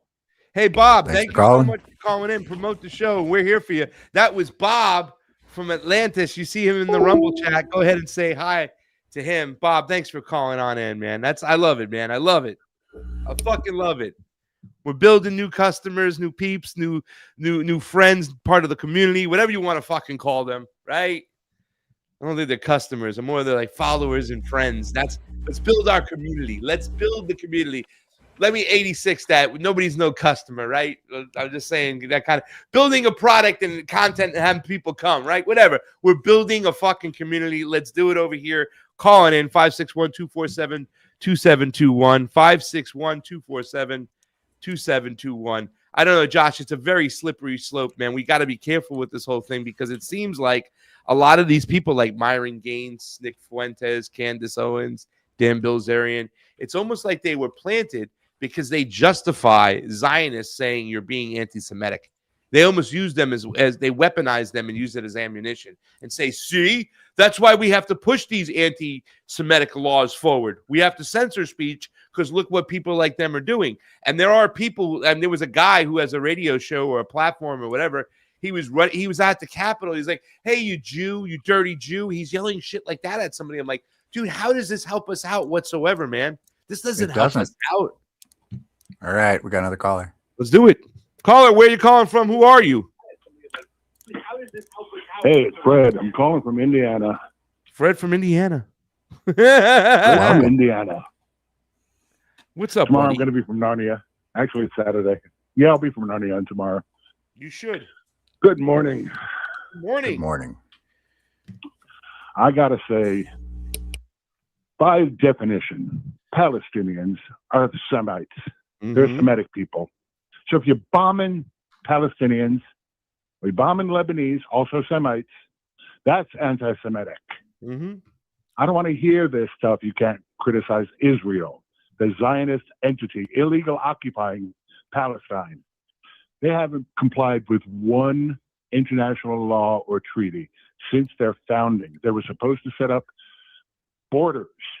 They were supposed to establish permanent borders and allow for a state of Palestine in the 1949 UN resolution. So screw off with this anti-Semitic shit if you criticize the country of Israel. Genocidal apartheid state. So sick of it. Yeah. No, I'm sick of it too. And they've weaponized so many things so they can continue to do what they're doing. It's a shame, So I'm so sorry. I was just checking some of the chats and stuff. No, I agree with you, Fred. However, I think that frustration from a lot of people the frustration you're sharing is kind of allowed the other part where Bob of Atlantis talked about, because I think I said something to Bob of Atlantis where I said Zionist, not Jew, right? Like, I think that's why a lot of those people, and, it's not just a group of people who are doing it. There's a lot of people who kind of repeat that same rhetoric, right? Where they conflate a Jew and a Zionist. And we're sitting in here, we're pointing out the differences between anti-Semitic and Zionism, right? We got to make sure that we hold the line and we tell people, hey, man, don't conflate Judaism with Zionists, because Judaism, once again, it's an interpretation of a book. Yeah, the book says some stupid shit. So does the Bible. So does the Quran. We have to be careful. We have to have these conversations and make sure that we hold the line on this stuff, because we can't let them weaponize it, because the more they weaponize what they're doing, the more they can pull off the actions and saying you're being anti-Semitic while they bomb Semites in Gaza on a regular basis, which is never talked about on the mainstream media or anything anymore. It's almost like non-existent that there are children, women and children getting killed every day in Gaza. It's really a shame. Yeah, rabbinical scholars will tell you, actual rabbinical scholars will tell you, that establishing the state of Israel before the Messiah comes is against God's will. Yeah. They're not allowed to claim a land and establish a Jewish homeland until the Messiah arrives. Yep. I had somebody tell me that in the streets of Chicago. Legally and religiously, they are in the wrong. And we, again, got to keep hammering that home, because people have to hear it, and they will eventually. Fred, do you think there's a cabal that sits above Israel, or do you think the buck stops at Israel? Like they're the ones pulling the strings? Oh no, I'm sure. No, I'm sure there's a group above Israel. I mean, the money lenders were tossed out of the temple, and they walked right back in after that cross came down, and they haven't stopped. Yeah. And that was just the latest iteration of causing havoc and trying to steal resources and keep control of people. I mean, that Greater Israel Project is insanity. They've got basically, at top estimate, 6 million technically Jews in Israel.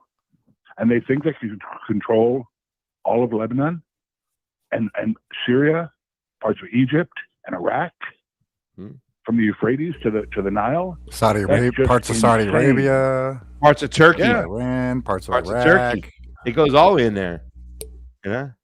And they're top. One of the top idiots, one of the top Zionists in the political sphere in Israel, was talking about not only Turkey, but going after Pakistan too. Yeah. These people have no concept of reality. They think the weapons are unlimited, and we are running out. We are running out, and we can't build more if China won't let us have the metals and magnets that we need for our electronics guided systems and our radars. And nobody is talking about that in D.C. They just keep saying, oh, yeah, Iraq's run out. Iran's run out. They can't build anymore. I saw Hegseth. We destroyed their air defenses. We destroyed their Navy. We destroyed their Air Force. Well, you can't open the straits. Explain that, genius. Yeah. Yeah. I mean, yesterday, Stevie D was on. He called in, and we were sitting down there, and I was like, towards the end of the night, we started talking a little bit more about politics, and I was like, yeah, a lot of people don't understand, and, obviously a lot of people don't know that Iran's kicking our ass right now. Not kicking our ass in the sense that they're doing damage to the United States as a whole. They are doing damage to us financially because they're bleeding us, and they have the ability to take a punch and fight back. And if we go ahead and the United States bombs bridges, bombs desalination plants, hits their energy infrastructure, they're going to do lights out in the whole region over there. They're going to hit all the American proxies, Qatar, Bahrain, Kuwait, Jordan, all those countries, and they're going to hit them, Saudi Arabia, and they're going to be lights out for those countries because they have the ability to do so. And, Stevie D is like, are they really? Because we're hearing from Trump and all these other guys that their navy's in the bottom of the ocean and this and that. Right now, there's a standstill and there's a hole because Donald Trump doesn't know what's going on. And I asked that same question, Fred. I said, so why is the Strait of Hormuz closed then? Silence. Crickets. You can hear a quarter drop for crying out loud. You know what I'm saying? Like, it's people need to start wanting. And that's the thing. The normies don't know what's going on. They got to pay attention to stuff. That's why we're starting the show, Fred, so we can educate people. People can call in, have conversations and discussions on what's going on. Oh, yeah. And you're getting new new viewers, not customers, right? You got that right. But viewers, new viewers. Community members, right? There you go. That'll work. All right. I don't want to hog the time. Love you, But Fred. I'm enjoying the show all week. Thank you. I know, bro. I love you, man. I really do, and I can't wait to see you again. Fred from Indiana, ladies and gentlemen, calling on in. We'll see you soon, Fred. We'll hear you soon. Later, Sleepy. You got it. Have a good one. Everybody loves Sleepy. I love the fact that we get. I wouldn't go that far. I love the fact that we get the noise for the callers calling in and calling out. The do. Well, at least when they drop, we get that was an accident. I was gonna fix that, but if you don't, I like that. No, I like that. When they hang up, I like that sound. You know what I'm saying? I like that sound. Anyone who watches cable, it was cool having Andrew on. I just wanted to point that out. well, he'll be back on Fridays, dude. He's Love a that great guy, dude. Yeah. So for anyone that doesn't know, I did all the engineering for all our vigils, so that's how I met Andrew. We're in the Assange trenches for many years together. He's just a great guy. He is. And very spirited. He is. He's a dad, and he's taking care of 2 girls, and it's pretty awesome to watch him do that stuff. You know, he loves being a great dad. Yeah, he loves being a father. So that's kind of cool. Even Guys, during the Assange stuff, he was hardcore like that, man. What's that? I said even during the Assange stuff, like he was just real hardcore about his kids, always. Yeah. Guys, this is Drive Time in the Morning. We want you to call on in 561-247-2721, 561-247-2721. We've had 3 callers today. It's kind of cool.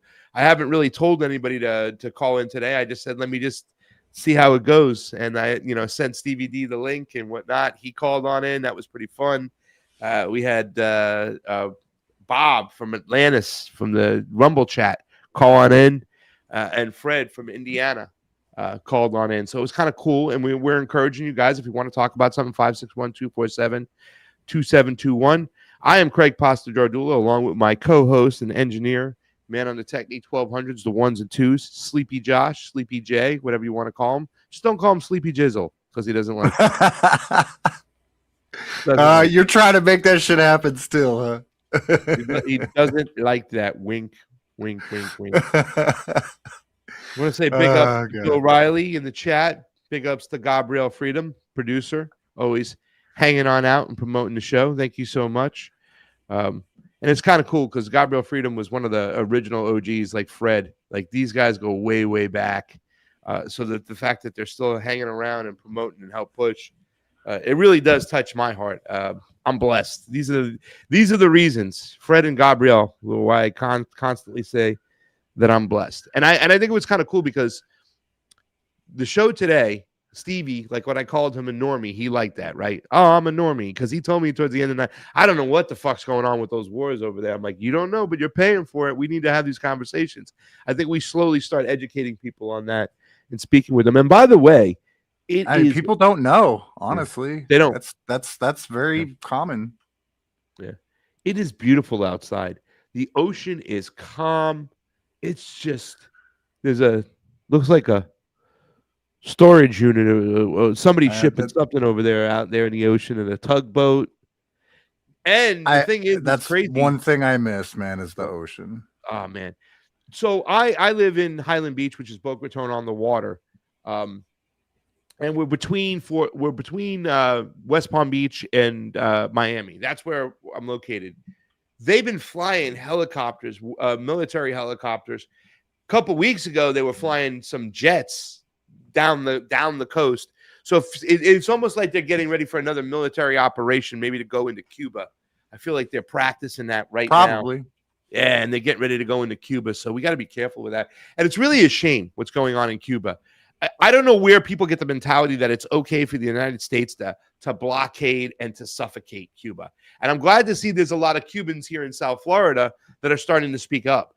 The Cubans that came on over were anti-Castro, right? They were anti-revolution, and they hated Che Guevara and Fidel Castro. But their children, right, are flipping it on them. You want to talk about putting a thorn in the side of mom and dad to give them the big fuck you? They're supporting and saying the United States shouldn't be doing what they're doing in Cuba. That is great. I'm loving seeing that You know what I'm We saying? we got no business being there or anywhere else at this point. Yeah. Well, Man, we just do look have around. The streets are fucking falling apart. Yeah. You got homeless people everywhere. Like, we got problems at home we need to deal with instead of bombing the shit out of everybody. Well, who is Cuba to have their own government, to have their own sovereignty? They're right off our coast. Dude, the fact that we they have get to decide survived what this Cuba long is does. amazing. They've survived this long. It's amazing. Like it, but we got to stop doing this shit. It's fucking barbaric. And everybody thought that with Donald Trump coming in, that this shit was going to start to go away. Remember, like, he was anti-CIA. Dude, he's been pro-CIA this whole fucking time, harder than any fucking president out there. The peace president, man, more like piece of shit president, dude. This fucking dude is going to war everywhere. You know, he's been bombing Somalia on a regular fucking basis. That's why there's all this Somalian fraud thing in Minnesota. And, you know, I talk about this all the time. Is it true? Yes or no? True or false? That the Republicans, the conservatives nowadays, there's something that's inherently xenophobic about them, right? I use the word xenophobic to be nice. I can say inherently racist, but the fact that they care so much about immigrants, right? And like when you demonize the on Somalian community so you can justify bombing them, there's something fucking wrong there, Sleepy. And we need to wake up to that shit. Yeah. We just need to quit bombing everybody. We wouldn't be fucking broke as shit. Guys, all these fucking weapons are overpriced. They're handmade. Like, we can't even produce that many of them a year. The amount we produce of even the air defense missiles, it's like 600 a year, dude. It's nuts. That's it. Yep. Guys, we got about a half hour left. Give us a call, 561-247-2721. 561-247-2721. Normally, I'll have a co-host with me. Andrew had to go be a father and do some doctor stuff. But every single day of the week, we have a different co-host with us. On Tuesdays, we'll have Nico House. On Wednesday, Karen Kwiatkowski, retired Colonel Karen Kwiatkowski. She goes on Lieutenant Colonel.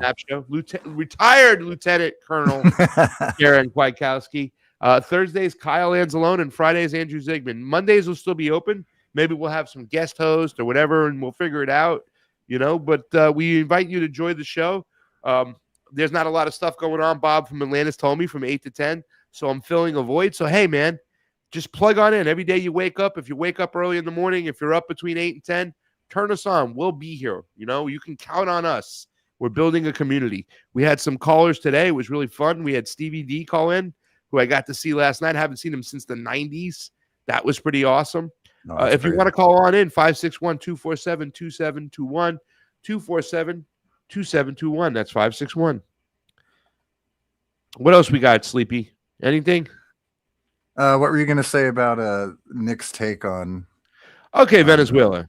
So I also had a tweet from Gustavo Petro, who kind of was calling out Alex Saab. Now, Alex Saab he was known as like a philanthropist. They had the Free Alex Saab movement for a while. He's originally from Colombia, but he's done supposedly some work in Venezuela. And in that video, Nick Cruz talked about Delcy even portrayed Alex Saab. Now, let me say this much. It might seem on the surface that Delcy was the one who portrayed Nicolas Maduro, but Nicolas Maduro's son is still supporting Delcy. And we don't know to what extent she was told what to do and how to do things. I would think that they would try to do something. I think that Nicolas Maduro might even give himself up. There's people saying that it was Alex Saab who betrayed him. I spoke to my contact in Venezuela. They don't know anything. We're blind to what's going on. But they're going on with business as usual, right? So we don't know to what extent that is true. It does seem like Delcy is the one who portrayed, because now here's the IMF. It's back into Venezuela. But they were just randomly bombing boats in the Caribbean. They were just killing, right, people unjustly. Extrajudicial murder where there's no judge, there's no jury, there's no trial. This is supposed to be illegal. It's definitely illegal in international law. But they had to stop that. So who knows what type of deals were made backdoor and whatnot, if Delcy portrayed or what's going on. We don't know these things. I think Nick jumped the gun a little bit with that video, because what it seems like on the surface is that Delcy is the one who portrayed. Once again, Nicolas Maduro's son is supporting Delcy. So Did he know? Did he give himself up so to stop the bombing? Did he say go along with these things? We don't know, right? It's one of those things that even though I have contacts and connections in Venezuela, and I just spoke to somebody the other day, I still got to take a step back and go, let me see what's going on because we don't know for sure. And I think a lot of people are jumping the gun on things. So I don't know if that is very accurate, Nick's take. It may seem like that, and I respect Nick for the work he does, but I don't know if that's 100% true, right? And I know it's kind of hard to say, okay, well, we don't know where it's at right now. Well, we don't know. We don't know. Well, we heard there might have been some betrayal on a certain level. It definitely does seem odd, like they can just go in there and grab somebody like that, Josh, go into another country like Venezuela, and not a shot was fired back. That is true. So ready for another call? It seems like there was some betrayal. What's that? Call is online. Caller, who are you? Where you calling from? Hey, Craig. It's Jeff from Union County, New Jersey. We've spoken, you, me, and Reggie on BAI before. I know, Jeff. How you doing? I'm doing fine, thank you. I hope you're doing well as well. Like I said, I'm glad. I listened to you on Wednesday on BAI, and I'm glad you mentioned that you have a YouTube show. Otherwise, I wouldn't have known. But anyway, it's my pleasure. Anyway, if you could indulge me, I got a few things I'd like to discuss with you. Please. Okay. First of all, I don't know if you remember, but I think it was back in 2016 when Dr. Oz threw his hat in the ring and ran for president. Mm-hmm. Do you remember? Well, I don't know. I mean, you're in Florida. I'm in New Jersey, so I don't know. I know they tailor a lot of ads, to the area, but there was a prominent commercial on TV where Oz was standing in a produce section somewhere holding a bunch of carrots that you could choke a whole stable full of horses with. And he was crying about the fact that the carrots were so expensive and he couldn't make his crudité, whatever the hell that is. So anyway, the point I'm trying to make is, if this guy had one scintilla of decency in his bones, which of course that's a rhetorical situation, but anyway, if he did, he should be on TV right now at the gas pump filling up and saying, hey, because on the ad with the crudité and the carrots, he said, thanks, Joe Biden. It was Biden's carrots went up, if you remember. Anyway, like I said, he should be on TV right now at the pump filling up his car and saying, thanks, Donald Trump. Yeah. There is a double standard. And, I seen the same thing. And, Stevie D talked about it too as well. The way, a lot of the Democrats would only go after the Republicans. They wouldn't go after the own Democrats. I think that's a problem that exists on both sides. And it shows the team sports mentality that we have here. That's the one thing. It's not that we have to say we have to get the Republicans to stop being so conservative or the liberals to stop being so left. It's that we have to break the team sports mentality, that there's going to be independent thinker who's going to look. Jeff, I'm a guy who supported the J6 protesters because the majority of protesters weren't the ones who went in the Capitol, right? I was there. The majority of those people wanted a fair and free, transparent election. So I support the protesters of J6, the ones who protested peacefully. And I also support the protesters who protested peacefully in Minnesota, the anti-ICE person. Now, most people would be on one side of the fence or the other. I'm a guy that's on both sides of that fence right there because I'm an independent thinker. We need to get that back in the United States. We don't have that. We just have team sports mentality. So for the people out there who are criticizing Joe Biden, they should be criticizing Donald Trump because he's not doing exactly what he said he was going to do, which the main thing, his economic plan was, I'm going to lower your energy bills. That was his main part of his economic plan. Oh, and groceries too. Groceries too. Yes. He also said he was going to lower grocery prices too. And then as soon as he was elected, he said, I don't think I can lower grocery prices. I know that he wasn't going to. And that's the thing. When I see people out there now kind of touting what Joe Biden did for the economy when he was a president. And thank you so much for the super chat, Snorky. Look at this. Down detector showing bad internet connection. Sorry. We'll try to call back next week. You better get back here next week, Snorky. Another old school guy. We want you in the chat. We want you on the phone. Jeff. Yeah. the whole thing is, I lost my chain of thought. Jesus Christmas. What was I talking about? Help me out here. What was you I were saying, talking about Sleepy? how we got to stop the mentality of, the Democrats and the Republicans. Yeah, but I was saying something specific that was important. You're talking about teams, this team sports. thing. Yeah, team sports. Yeah. Well, I guess I lost my chain of thought, but Yeah. no, I mean, the only thing I'd say about that is there's a little bit of a false equivalence to say, well, the Democrats is doing it too, because anything the Democrats ever did dirty, the Republicans did on steroids times 1,000. And to say one's as bad as the other, look, I listen to you every week when I can, and I agree with you. The Democrats are not the answer. That's abundantly clear. Look, I'm a union guy. I'm retired now, but I was UAW local. Well, right? Anyway, for almost 40 years. Yeah, but you think the Democrats are the lesser of two evils. You don't think they're the answer, but you definitely think they're the lesser of two evils, right?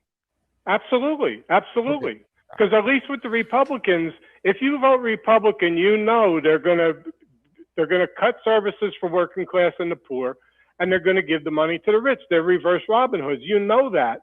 But at least when you go to cast the ballot, you're not going to be betrayed, because that's exactly what they're going to do. Meanwhile, you got the Democrats promising you pie in the sky and never delivering. So who's better and who's worse? Neither, in my opinion. I would think they're both bad. I don't think. Listen, I don't play the lesser of two evil games, because I think a lot of people on the right who voted for Donald Trump played that same game, because when you look about it, they're both the party of war. They're funded by the same people. Donald Trump, his foreign policy is awful right now, but so is Barack Obama's. Barack Obama had a terrible, terrible foreign policy, right? Joe Biden ran out of bombs. Jesus, what he did in Syria, what he did in Libya, what he did in Honduras, awful. What Barack Obama did, and not only that, it was the Democrats, along with Joe Biden, who got us into the war in the Russia-Ukraine situation over there too as well. So you could say that they're equally as bad. And I get it that they cut services and stuff like that. But the embezzlement and the fraud from the Democrats, that's real too as well. So either way, it's not getting to us. It's not getting to the people, right? And the weaponization of censoring speech, I think, is awful on the left. And I think it's worse than the right sometimes. So I don't think that they are the lesser of two evils, Jeff. No, I disagree. Trump was complaining about the Democrats weaponizing the justice system, but you can see who's weaponizing the justice system. Let's be for real. Oh, yeah. Look at now, like you said about censorship, look at the reporters now at press conferences. They ask a question, and if he doesn't like it, he accuses them of treason. That's insane. You can't cherry pick what kind of question somebody's going to ask you. Put your big boy pants on, man up, and tell the truth for once. I agree. But to say that Joe Biden wasn't shielded, that when he came out, he had a list of people he was going to call on, that it wasn't set up to as well. There's all different. I get it. But once again, I think they're equally bad, because Joe Biden was protected and shielded. And when Barack Obama was the president, if you criticized him, if you or I, let me just say, if I criticized him, I was told, who am I to criticize Barack Obama as a white man? So they had their own mechanism too as well, right? Like, that's what are you, a misogynist? They weaponize the same tactics that the Republicans weaponize, you know what I'm saying, just in different areas. But at the end of the day, censorship is still there. They're still suppressing free speech. They're still censoring you no matter what, Jeff. Well, let me ask you a question. Sure. What Democrats sued any TV station because they didn't like the programming? And by extension, what Democrat got a late night host fired because they didn't like the monologues he was doing? It's a fair point. I think that maybe they're more hooked into media. That's certainly possible. And, going along that string, you know about that $1.8 billion slush fund that Trump is trying to install. I think Stephen Colbert should get a big chunk of that. I get it. But at the same time, the Democrats used the media, right? The same way the Republicans use it as far as advancing during COVID, the way the Democrats used the media, the mainstream media, to advance their ideology in their plan and their push, it was pretty bad, right? I mean, it was awful the way they demonized people with the mandates. Like if you didn't want to get that shot, and there's a lot of people out there. And like I said, when Barack Obama was the president, they weaponized and they called you a racist if you spoke out against Barack Obama on certain things, literally. So, I mean, maybe they didn't get a late night show host fired, but they still weaponized it. They still weaponized to silence you. They did the same thing. And they, Joe Biden came out with a executive order or a bill that demonized certain groups. It's like one side demonized the other, one half of the Americans, the other side demonized the other half of Americans. And I think at the end of the day, we have to look at that they're both doing the same thing to opposite people, pitting the people against each other, and they're both protecting, Jeff, the ruling class. That's the problem. Oh, there's no question about that. I mean, who are they protecting? You and me? No. I mean, well, they're protecting me into bankruptcy, for God's sakes. I mean, I can't even fill my car or grocery shop. Everything is double, and I'm retired. I'm on a fixed income. So I mean, maybe that makes me look at things with a more jaundiced eye or through a less rosy glass. I don't know. But if I could get in one more point about something local, because I always assumed you were in this area because I listened to you on BAI. I didn't know you were in Florida. Yeah. But anyway, over here in New Jersey, we got a woman running for politics, for public office, and it's another one of these Navy helicopter pilots. And the ads they're running say she's the only one to beat Trump. And I'm saying to myself, if this woman is the only one to beat Trump, we ought to elect her and dump the rest of the Democrats that have been in Washington during the rest of the Trump administration and okey-doked everything he's done so far. Yeah. But that's the problem. The Democrats also push their establishment candidate, and they force down our throat who they want. They've suppressed us, right? We're leftist, right? Me and you, Steve. Me and you, Jeff. Sorry, not Steve. We're leftist. We come from the left. Who suppressed our voices, the grassroots leftists, the most? Not the Republicans. It's been the Democrats. They've made sure that their establishment candidates, right? Am I right or am I right? I remember when they gave AOC 1 minute to talk at the convention. 1 minute. Yeah. Yeah. And I don't. They might as well have told her, go, here's a brush, go clean the toilets. I mean, that was ridiculous. It was so disrespectful. It made me sick. And I don't even consider her an ally because I consider her an op, but that's beside the point. I'm talking about that is beside the point. I mean, there were a lot of people that would have liked to have heard her message. I hear you. There was definitely what I'm saying, but they can, once again, it's a controlled environment and the establishment pushes who they want. Like I said, the grassroots people on the left get suppressed more and demonized by the Democrats than they do the Republicans. And that's the issue right there. That's why at the end of the day, they're the ones right in front of us. They're the ones who are holding us back. I'm talking about what they did to Bernie Sanders the first time out there, right? Like they forced Hillary Clinton down our throats. And they said, you're going to take this woman and that's it. They're not going to, they don't listen to we the people. They're supposed to be on our side, right? They're in our house. They're in our barn. Yeah. That's who our biggest problem is, not the Republicans. I think they're both, they both support the same policies when they vote. I mean, that's kind of what I pay attention to. Yeah. And you know something? The Democrats got the best of both worlds, if you think about it. Because they benefit by these things like being able to trade in individual stocks and all. So they can put up a little token where they make a little noise and they know it's not going to go anywhere. And meanwhile, when the stuff sails through, they can benefit by it. Like Pelosi, I mean, well, it's not just Pelosi, but I mean, how many people right now, how many senators and Congress people are millionaires right now? And how many of them weren't millionaires when they first went into office? That's the important point. And one weird point that I looked into years ago, the Democrats in office, they by the majority have more money than the Republicans a lot of times. So it's who's doing the most insider trading? There was a girl who put on a website the top 3 Democrat investors and the top 3 Republican investors. So you had Dan Crenshaw and Nancy Pelosi. You understood what both of them were buying. And that's the thing we have to realize, that this is WWE wrestling with them. They act like they oppose each other, but they're both on the same team. They serve the same masters. They have the same donors. And at the end of the day, we're the ones who all suffer. But I would still make the argument that as a leftist and trying to enact change, and doing it through the Democratic Party, it was the establishment Democrats that were the biggest hurdle, not the Republicans. At the end of the day, when whoever gets in the office, yes, they're going to serve the same masters. And that right now, and that's the thing. I think it's good business at WBAI that Donald Trump is the president, because now as leftists, we can go at him all day, right? He always comes through with giving us something to report and talk about, right? This crazy asshole will say something stupid every day. So business is good, and that I understand that.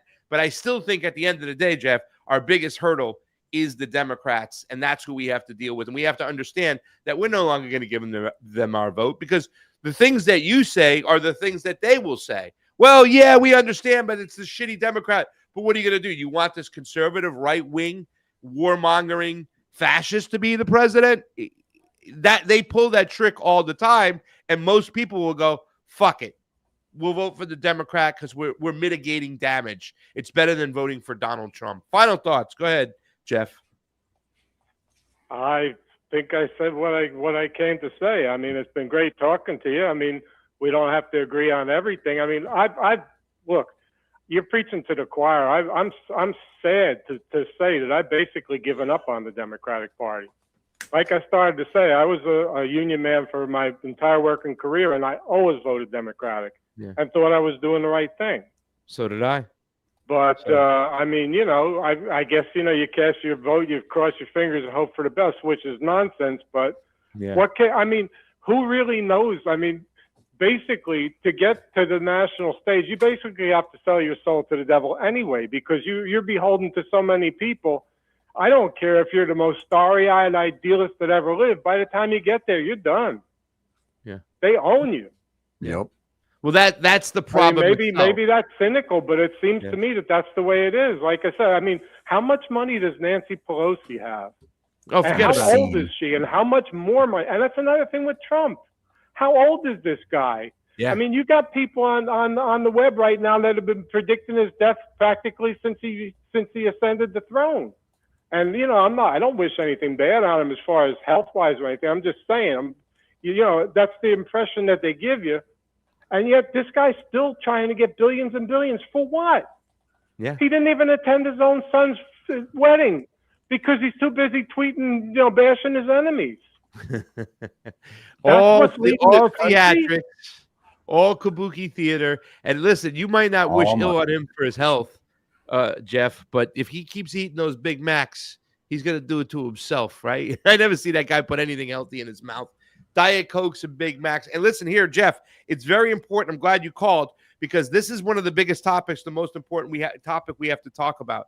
Now that Donald Trump's approval rating has fallen down the toilet bowl, now that he's done the opposite of everything he's promised, the Democrats are coming back like they're the knights in shining armor. They're going to try to put up another one of their establishment candidates as the savior to what Donald Trump has been doing. I think it's important for us, Jeff, to have these discussions. We can figure it out along the way about what to do, and kind of we can weigh our choices, and we can look at them, and we can say, is it wise to continue to mitigate damage and pick the lesser of two evils? Why are they the lesser of two evils? That's a conversation in itself. So I encourage you, Jeff. You know something, Craig? I got to tell you something. You know, sure. I had said to my wife just the other day, my biggest fear isn't that in the midterms and in 2028 that the Democrats don't win. My biggest fear is that they sweep everything and nothing much changes. That's my biggest fear. Well, good. Listen, I'm glad that your fear. Because that'll put another nail into the coffin of the Democratic Party. I got to tell you that. Yeah. So listen, I'm going to encourage you, Jeff, to be part of this community, to call in, and let's figure this out together. Let's talk about, are they really the lesser of two evils? And we'll break it down little by little. You know what I'm saying? And I want you to do some homework where you agree with me, and I'll do some homework where I agree with you. Because the other day I said something where somebody was like, Pasta, do you really feel that way?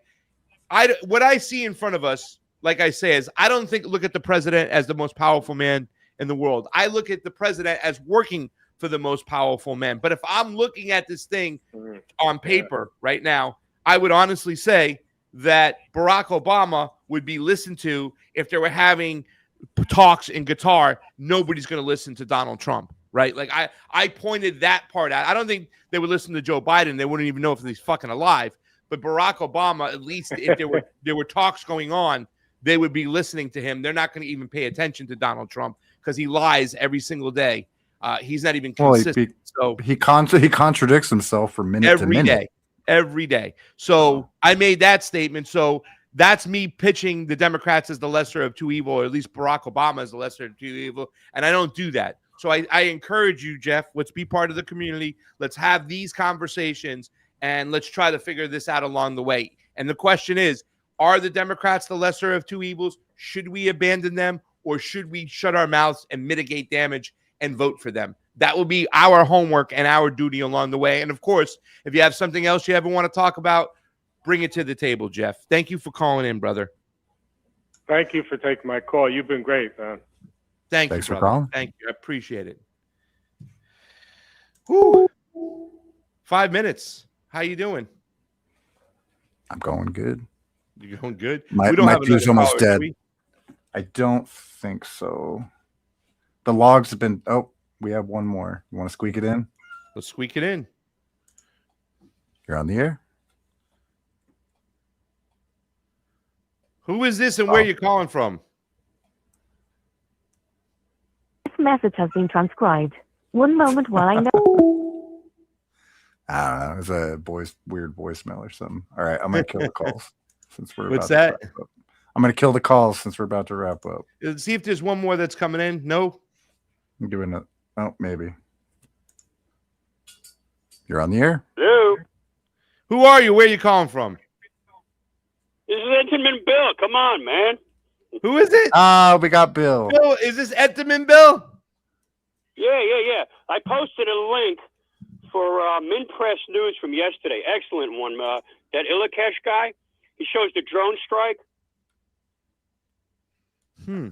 I didn't see that. Could you post it again in the chat here today? Now. Yeah. It was from yesterday. 35 minutes in, he shows the drone strike on that IDF commander. Yes, the guy that was responsible for the death of Hind Rajab. Ah. Oh, really? Oh, that's Justice terrible. For Hind Rajab, man. Free Palestine, right? Yeah, no doubt. Free Palestine. You know. It's awesome. The video is awesome. You actually see the drone hitting the building. He's in critical condition.